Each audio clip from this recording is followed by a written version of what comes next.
வணக்கம். இந்த வீடியோவில் நம்ம வந்து வா வாத்தியாரே மூவி ரிவ்யூ பார்க்க போகிறோம். 2 நாள் முன்னாடி பார்த்தேன் இந்த படத்தை. லைக் தூங்கிட்டேன். தூக்கம் அப்படியே சொக்கிடுச்சு. அங்கே ஸ்டோரி லைன் அவ்வளோ வீக்காக இருந்தது. ஸ்டார்டிங்கில் இதை நான் சொல்லிடுறேன். நல்ல ஆக்டர்ஸ், கார்த்தி, ராஜ்கிரண், அப்பா கேரக்டர்லாம் நடித்தவங்க, அம்மா கேரக்டர்லாம் நடித்தவங்க எல்லாமே நல்லா நடிக்கிறாங்க. ஹீரோயின் எல்லாம் நல்ல ஆக்டர்ஸ் வச்சுருக்க டீம். ஸ்டோரி லைனில் இவ்வளோ வீக்காக வந்து கொடுத்தாங்க அப்படின்னா அவங்களோட ரிசல்ட் வந்து இப்படி தான் இருக்கும். லைக் இது வந்து சூப்பர் ஹீரோ மூவி மாதிரி ட்ரை பண்ணுறேன். ஏன் சூப்பர் ஹீரோஸை வெளில போய் தேடணும்?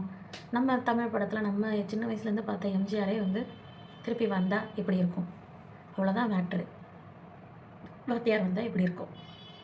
ஆனால் நிறைய இடத்துல வந்து அதை பார்க்க வாத்தியார் மாதிரி இல்லை, வாத்தியாரை இமிட்டேட் பண்ணி நீங்கள் என்ன நினைக்கிறீங்களோ அதான் பண்ணுறீங்க. பேசிக்காகவே அதில் ஒரு சீன் வரும்.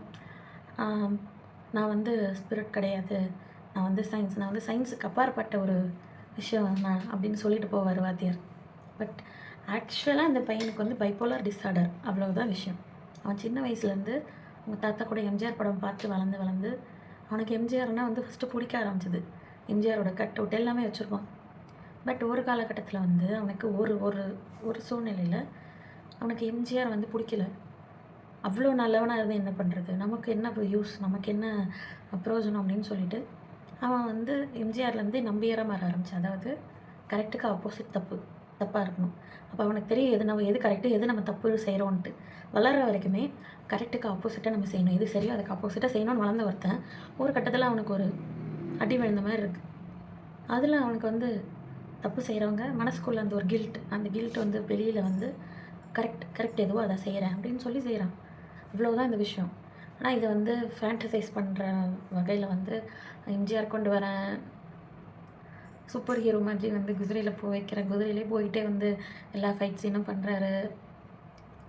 புதுசாக இருக்குது கான்செப்ட். பட் இந்த ஸ்டோரி லைன் வந்து அவ்வளோ ஸ்பேஸ் இருக்குது. இங்கே காமெடிஸ் நிறையா ஃபில் பண்ணியிருக்கலாம், க்ரியேட்டிவிட்டி நிறைய வந்து கொடுத்து இன்னுமே இந்த கதையை வந்து எவ்வளோ இன்ட்ரெஸ்டிங்காக, எவ்வளோ ட்விஸ்டடான விஷயமாக வந்து கொண்டு போகலான்னு யோசிச்சிருக்கலாம்.